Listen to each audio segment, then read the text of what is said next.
বৃন্দাবনেশ্বরী বিশ্বভানু সুতে দেবী প্রণমামি হরি প্রিয়ে নীলাচলে নিবাসায় নিত্যায় পরমাত্মনে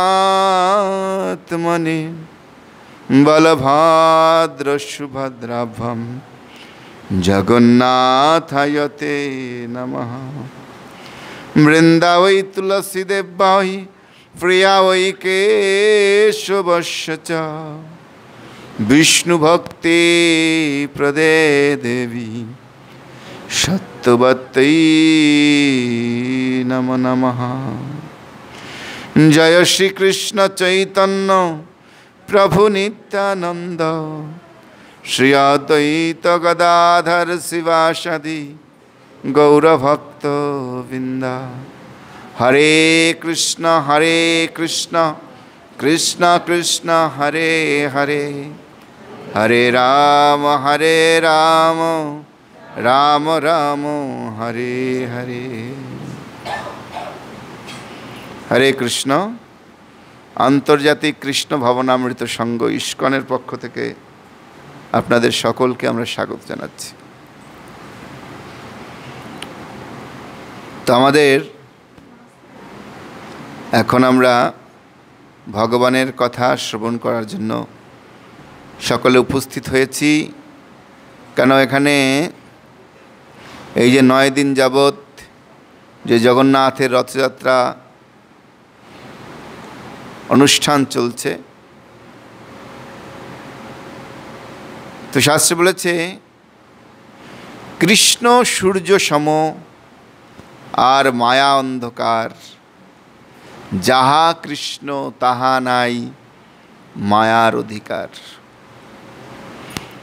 কৃষ্ণ হচ্ছে সূর্যের মতো, যেমন সারা রাত্র অন্ধকার থাকে না? যখন সকালবেলা সূর্য উদিত হয় তখন কি হয়? সমস্ত অন্ধকার দূরে চলে যায়। তো সেরকম আমরা অবিদ্যা বা মায়ার জালে বদ্ধ হয়ে আছি। বুঝতে পারছেন? এই জগতে আমরা অবিদ্যা বা মায়ার জালে বন্ধ হয়েছি। সে মায়াটা কি? হ্যাঁ, মায়াটা হচ্ছে মে মানলাম আমি এই ঘরের মালিক, আমি সব কিছুর কর্তা, আমি সব কিছু করেছি, আমি সব কিছুর ভোক্তা। এইটা হচ্ছে দেখবেন জগতে সবচেয়ে বেশি ছাগলের হত্যা হয় কেন জানেন? ছাগলগুলো হচ্ছে মায়ার প্রতীক। সবসময় কি করে? ম্যা মানে আমি। আর ছাগলকে দেখবেন সবসময় রাস্তা দিয়ে হাঁটবে, গাছের আগা খাবে, নরম জিনিসটা ভালো জিনিসটা সে খাবে। হ্যাঁ, শক্ত জিনিস সে খায় না। হ্যাঁ, এটা হচ্ছে আমিত্বেরই। আমি সব কিছু খাবো, ভালো ভালো সব আমার জন্য, এই জগতে সব কিছু আমার। সেটা দেখবেন ছাগলের বেশি হত্যা হয়। হ্যাঁ, আর কেউ কিছু খায় না, খায় ছাগলটা খায়। সেই জন্য হচ্ছে মেয়ের প্রতীক অহংকার। আর অহংকার হলে মানুষ অন্ধ হয়ে যায়। দেখবেন একটা ছাগলকে ওখানে মারছে, আর একটা ছাগল পাশে দাঁড়িয়ে সে সুন্দর কাঁঠাল পাতা খেয়েই যাচ্ছে। একটু পরে যে আমার চান্স আসছে, আমাকে কাটা হবে, তার প্রতি তার কোনো খেয়াল নাই। এটা হচ্ছে মানুষেরও স্বভাব। আমি দেখেছি আমার পরিবারে কেউ নেই। আমার দাদা ছিল, দাদার দাদা ছিল, তার বাবা ছিল, তারা সবাই কিন্তু মারা গেছে। হ্যাঁ, অনেকের বাবা আছে, নেই। কিন্তু আমরা কখনো মনে করি যে আমাদের মৃত্যুবরণ হবে, আমরা মরবো একদিন? মনে আছে কেন? আমার মনে হয় আমি মরবো না, আর সব মরে যাবে। সবাই মরুক, কিন্তু আমি এখানে মরবো না। আমি একমাত্র ব্যক্তি যিনি এই জগতে জীবিত থাকবো, এইটা আমরা মনে করি। আর এটা হচ্ছে মায়ার প্রতীক। হ্যাঁ, সেজন্য সবসময় আমাদের মৃত্যুর চিন্তা করা উচিত। দিনে কমসে কম 1-2 বার চিন্তা করা উচিত, হ্যাঁ আমাকে একদিন মরতে হবে, সেই জন্য আমাকে কিছু সংগ্রহ করতে হবে। কী সংগ্রহ করবেন? আধ্যাত্ম। কারণ জাগতিক সম্পদ নিয়ে আমরা ভগবানের কাছে ফিরে যেতে পারবো না। একজন রাজা ছিলেন, সে রাজা খুব অহংকারী। রাজা হচ্ছেন খুব অহংকারী, আর প্রজাদের কাছ থেকে সবসময় টাকা টাকা টাকা টাকা টাকা টাকা করত। একদিন রাজা তার রাজপ্রাসাদে বসে প্রজাদের খুব করছে, কারণ প্রজারা কেউ খাজনা দেয়নি। এই আমার টাকা, আমার টাকা, আমার টাকা। একজন সাধু বাবা রাজপ্রাসাদের সামনে থেকে যাচ্ছে। সাধু বাবা ভাবলেন রাজা এত চিৎকার করছে কেন, যাই তো দেখি। তো গিয়ে দেখছে রাজা শুধু টাকা টাকা করছে। তো সাধুদের কাজ হচ্ছে মানুষকে সঠিক পথের সন্ধান দেওয়া। তো সাধু বাবা গিয়ে বলছে, এই রাজা তুমি এত টাকা টাকা করছো কেন, জানো তুমি শীঘ্রই তোমার মৃত্যু। বলে কি বলছেন, আমার মৃত্যু? বলে হ্যাঁ। আরে রাজা তখন একেবারে কি বিস্মৃত হয়ে গেছে, এবং বিমর্ষ হয়ে গেছে। আয় হায়, আমার মৃত্যু? আমি এত কষ্ট করে এত টাকা পয়সা সংগ্রহ করলাম বা করব, আর আমার মৃত্যু হয়ে যেতে তাহলে কী খাবে আমার এই সমস্ত সম্পত্তি? আমি এত কষ্ট করে সব সংগ্রহ করেছি।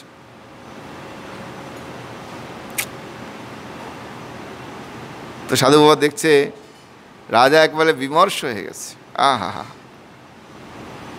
ভেঙে পড়েছে। এই রাজা তুমি চিন্তা করো না, তুমি মৃত্যুর পরে স্বর্গে যাবে। তখন রাজা আবার যাক, মরার পরে স্বর্গে তো যাব। হ্যাঁ, স্বর্গ মানে কি? আর এক ভোগ, এক ভোগ ত্যাগ করে আর এক ভোগ। হ্যাঁ, সাধারণ ভোগ ত্যাগ করে উচ্চ ভোগের, উচ্চ বিলাসের আশায় যাওয়া, সে হচ্ছে আর এক ভোগ। কি বললাম?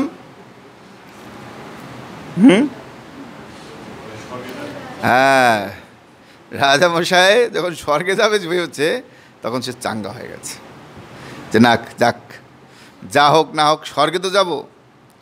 হ্যাঁ, এই জগতে হচ্ছে সাধারণ ভোগ, আর স্বর্গে হচ্ছে উচ্চ ভোগ বিলাস। যাক, সবাই চিন্তা করে না, স্বর্গে যদি যেতে পারি তাহলে ওখানে ভালো ভোগ করতে পারবো। তখন সাধু বাবা দেখছে রাজা অত্যন্ত উৎসাহী হয়ে গেছে। হ্যাঁ, আমরা যখন কম লাভের চেয়ে বেশি লাভ করি তখন কি বেশি আনন্দিত হয়ে যাই। তখন সাধু বাবা বলছে, দেখো তুমি এত স্বর্গের চিন্তা করো না, ওখানে বড় বড় মশা আছে। বলে কি? হায় হায়, হ্যাঁ, এই জগতে মশায় সুখ পাই না, সুখ পাই যদি মশা থাকে। এখন হৃদয়পুরে অনেক মশা কমে গেছে, নাই বললে চল, কিন্তু এক সময় ছিল আমাদের এমন এখানে। হ্যাঁ, আমরা এসছি এরকমই করেছি, এর মধ্যে 5-10টা মশা মরে গেছে, হাতটা মোটামুটি লাল হয়ে গেছে, এরকম দিন গেছে।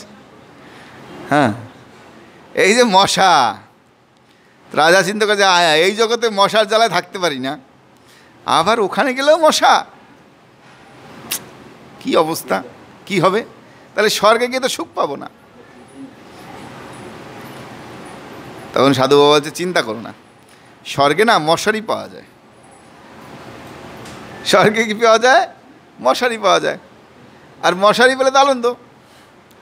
হ্যাঁ, সারাদিন যা করি না করি, রাত্রেবেলা একটু মশারি টাঙিয়ে ভালো করে ঘুমিয়ে নেবো, ভালো করে হয়ে গেল, আনন্দ। তখন সাধু বাবা বলছে, মশারির কথা চিন্তা করো না, ওই মশারির মধ্যে না বড় বড় ছেদ থাকে, এরকম মশারি যেরকম ছেদ আছে মশারি। তাহলে কাজ করো, তুমি যখন মরবে, মরার সময় একটা সুই সুতা নিয়ে স্বর্গে চলে যাবে। হ্যাঁ, তো স্বর্গে গিয়ে সে মশারি ভালো করে সিল করে নেবে, তারপর ঘুমাবে আনন্দে। এই বলে সাধু বাবা চলে গেছে। তখন রাজা চিন্তা করছে, হায় হায়, কী বললো এই সাধু বাবা, আমি সুই সুতা নিয়ে যাব? আরে মরার সময় তো আমি কিচ্ছু নিয়ে যেতে পারবো না। হ্যাঁ, পারবো? আপনারা কারা কারা কে নিয়ে যাবেন বলুন? হ্যাঁ, কে কে কী নিয়ে যাবেন? নিতে পারবেন না? তাহলে কী নিয়ে যাবেন? কিছু নিয়ে যেতে পারবেন না? এত টাকা টাকা, বাড়ি বাড়ি, গাড়ি গাড়ি, সোনা সোনা, দানা দানা, কত কিছু করছি আমরা সারাদিন, কে, তাই না? টাকার পিছিয়ে আমাদের জীবন অতিবাহিত করে দিচ্ছি। চাই টাকা, চাই টাকা, রে টাকা ছাড়া এই দুনিয়ার সব কিছু ফাঁকা। হ্যাঁ, তারপরও কি চাই টাকা আর টাকা। তা যদি কিছুই নাই নিয়ে যেতে পারি, যে জিনিসটা আমি নিয়ে যেতে না পারবো এখান থেকে, সেই জিনিসের প্রতি এত দৌড়াবো কেন? হ্যাঁ, সেই জিনিস লাভের জন্য কেন এত প্রচেষ্টা করব? কেন করব? হ্যাঁ, কারণ শাস্ত্রে বলছে অর্থ হচ্ছে অনর্থের মূল। হ্যাঁ, অর্থ যদি সঠিক কাজে ব্যবহৃত হয় সেটা অর্থ, কিন্তু সেটা অন্যায় কাজে ব্যবহৃত হয় সেটা অনর্থের। দেখবেন কারো যদি অতিরিক্ত টাকা থাকে, তাহলে সারা রাত ঘুমাতে পারবে? হ্যাঁ, আরে কোথায় ডাকাত আসলো, না চোর আসলো, না কে আসলো, না ইনকাম ট্যাক্স আসলো, আরে বাবা কখন এসে ছাপা মারবে আর সব নিয়ে চলে যাবে। তাই না? যদি বেশি টাকা থাকে তাহলে কি ওই চিন্তা বেশি। সেই যে বলছি টাকাগুলো আমাদেরকে দেবেন, আমি এরকম প্রত্যেক দিন লোকজন ডাকবো আর ভান্ডারা করবো, আর আর সেখান থেকে যে স্বীকৃতি লাভ হবে সেটা অর্ধেক আপনাদের, অর্ধেক আমার। ঠিক আছে? হ্যাঁ, এই জন্য টাকা টাকা টাকা না করে ভগবানের প্রতি। কারণ একটা জিনিস দেখবেন শাস্ত্রে বলছে, 4টে জিনিস থাকলে সে সহজে ভক্ত হতে পারে না। যেবেন অনেকে আছে খুব রূপবতী, অনেকে আছে দেখতে খুব সুদর্শন, সেই ব্যক্তিরা ভক্ত হতে পারে না। উচ্চ বংশে জন্ম, বংশের ইতে গর্বে ভক্ত হতে পারে না। অত্যাধিক ঐশ্বর্য, হ্যাঁ, সেই লোক ভক্ত হতে পারে না। অত্যাধিক প্রতিষ্ঠা, অনেক নাম সুনাম, তারা ভক্ত হতে পারে না। আর ভক্ত না হতে পারলে কি হবে? এই জন্মে আপনি খুব ভালো মন্দ খাচ্ছেন, ভালোই করছেন, কিন্তু সামনের জন্মে, এরপরে মৃত্যুর পরে আপনার কি করতে হবে? মৃত্যুর পর আমাদের অনেক কষ্ট করতে হবে, অনেক দুঃখ সহ্য করতে হবে। সেজন্য এই সম্পত্তি কম থাকা ভালো, সম্পত্তি কম থাকা ভালো। আর যদি বেশি থাকে সেটা ভগবত সেবায় লাগাতে হবে, তাহলে কি হবে? ও দিয়ে স্বীকৃতি লাভ করতে হবে। আর যদি আপনি মরে যান, ধরেন নারায়ণপ্রভুর অনেক টাকা আছে, নারায়ণপ্রভু যদি মরে যায়, তা টাকাগুলো কে খাবে? ভূতে খাবে, খাবে না? হ্যাঁ, ধরেন নারায়ণপ্রভুর ছেলে মেয়ের ভক্ত, ঠিক আছে, হ্যাঁ, কিন্তু তারা যদি না জানে যে বাবাকে টাকাগুলো কোথায় রেখে গেছে, কোন ব্যাংকে রেখে গেছে, তা টাকাগুলো কে খাবে বলুন? কে খাবে? হ্যাঁ, ভূতে খাবে না? তাহলে সেই টাকার কি মূল্য আছে? আর না যদি না, আমি আমার জীবদ্দশায় আমি এই টাকাগুলো আদিত্যপ্রভুর হাতে দিয়ে গেলাম, এটা উনি বৈষ্ণব সেবায় লাগাবে, তাহলে কি হবে বলুন? তাহলে লাভ হবে না? হবে কি না হবে না? হ্যাঁ, এরকম ওনাকে তো উদাহরণ দিয়েছি, কিন্তু আপনাদের সবাইকে বলছি, যদি অনেক টাকা রাখেন তাহলে সেগুলো ব্যাংকে না রেখে ঈশ্বরের ব্যাংকে রাখুন, তাহলে কি হবে? সেই স্বীকৃতির মাধ্যমে আপনি ভগবানের কাছে চলে যেতে পারবেন। এখন আপনারা বলতে পারেন ভগবান টগবান আমরা জানি না, ভগবান আছে না নাই তা জানি? আরে ভগবান যদি না থাকতো, চন্দ্র সূর্য থাকতো? এই যে কত সুন্দর অক্সিজেন, এই যে বৃষ্টির দিনে বৃষ্টি, শীতের দিনে শীত, গরমের দিনে গরম, হ্যাঁ, জ্যৈষ্ঠ মাসে আম, কাঁঠাল, লিচু, বছর ভরে কলা, এগুলো কে দিত আপনাদের? হ্যাঁ, ভগবান যদি না থাকতো এগুলো কে দিত? হ্যাঁ, আপনার ঘরের যদি কর্তা না থাকতো, ঘরের যদি রোজগারে লোক না থাকে, তাহলে সেই পরিবার চলে? হ্যাঁ, তো একটা পরিবার চালাতে যখন একজন ব্যক্তির প্রয়োজন, সেই সমগ্র পৃথিবী চালাতেও একটা ব্যক্তির প্রয়োজন আছে। এই মনে করবেন না যে পৃথিবী এমনি এমনি চলছে। এমনি এমনি কোনো কিছু হয় না, বুঝতে পারছেন? এমনি এমনি এই জগৎ চলে না। প্রত্যেকটা জিনিসের পিছনে একজন কারণ থাকেই। হ্যাঁ, দেখবেন কেউ রাষ্ট্র চালায়, কেউ প্রদেশ চালায়, কেউ ডিস্ট্রিক্ট চালায়, কেউ গ্রাম চালায়, কেউ ঘর চালায়। একজন না একজন সবার পিছনে আছে কি না? হ্যাঁ, সেজন্য সুন্দর করে চলছে নাকি? সেই রকম এই বিশ্ব ব্রহ্মাণ্ড একজন ব্যক্তি চালায়, সে আছেন, তিনি হচ্ছেন ভগবান। বুঝতে পারছেন? আর তার নাম কি? শাস্ত্র বলছে কৃষ্ণস্তু ভগবান স্বয়ং। কৃষ্ণ হচ্ছেন স্বয়ং ভগবান। তাই ভগবান যেহেতু সব কিছু চালায়, সব কিছুর মালিক যখন ভগবান, তো সব কিছু পরিচালকও ভগবান। তাই তাকে বিশ্বাস করতে হবে এবং বিশ্বাস করে তার ভক্তি করতে হবে। যদি আমরা রাজার শরণাগত থাকি, রাজা যদি আপনার ভালো বন্ধু হয়, তাহলে আপনার ঘরে দরিদ্রতা থাকবে? হ্যাঁ, থাকবে না। সেরকম বিশ্ব ব্রহ্মাণ্ডের মালিক যদি ভগবানের সঙ্গে আমাদের নিত্য সম্পর্ক তৈরি থাকে, তাহলে আমাদের কখনো দুঃখ হবে না। সেজন্য ভগবত ভক্তি অনুসরণ করতে হবে, ভগবানের ভক্তি করতে হবে। এই ভক্তি ছাড়া আমরা আর কিছু এই জগৎ থেকে নিয়ে যেতে পারবো না। তখন রাজা কি করলেন? রাজা দেখলেন যে আয় হায়, সাধু বাবা আমাকে বিলাপ দিয়েছে, সাধু বাবাকে ডাকো, এই সাধু বাবাকে ডাকো। তো সাধু বাবাকে নিয়ে ধরে নিয়ে এসছে। এই সাধু বাবা, আপনি আমাকে বললেন যে আমি মরার সময় সুই সুতো নিয়ে যাব, কিন্তু আমি মৃত্যুর সময় তো কিছু নিয়ে যেতে পারবো না, তাহলে আপনি মিথ্যা কথা কেন বললেন আমাকে? বলে, রাজা, তুমি সারাদিন এত টাকা টাকা টাকা করে চলো, আর তুমি সঙ্গে কিছুই নিয়ে যেতে পারবে না, তাহলে টাকার পিছনে দৌড়াচ্ছ কেন? হ্যাঁ, যেটা তুমি নিয়ে যাবে এই জগৎ থেকে, তার পিছে কি দৌড়িয়েছ কখনো? হ্যাঁ, কি নিয়ে যাবো আমরা এই জগৎ থেকে? কি নিয়ে যাবো? হ্যাঁ, কি নিয়ে যাব? হ্যাঁ, ভগবত ভক্তি। এই যে আপনারা এই যে আজকে সাধু সঙ্গে এসছেন, এইটাই সঙ্গে যাবে, আর কিছু যাবে না। শাস্ত্র বলছে সাধুসঙ্গ সাধুসঙ্গ সর্বশাস্ত্রে কয়, লবমাত্র সাধুসঙ্গ সর্বসিদ্ধি হয়। এইটাই নিয়ে যাব আমরা, আর কিছু নিয়ে যাব না। এই জগতে আর কিছু নিয়ে যাওয়ার কিচ্ছু নেই। আপনারা যতই চেষ্টা করেন যে আমি এই নিয়ে যাব, আমি সেই নিয়ে যাব, আমি টাকা নিয়ে যাব, আমি এই নিয়ে যাব,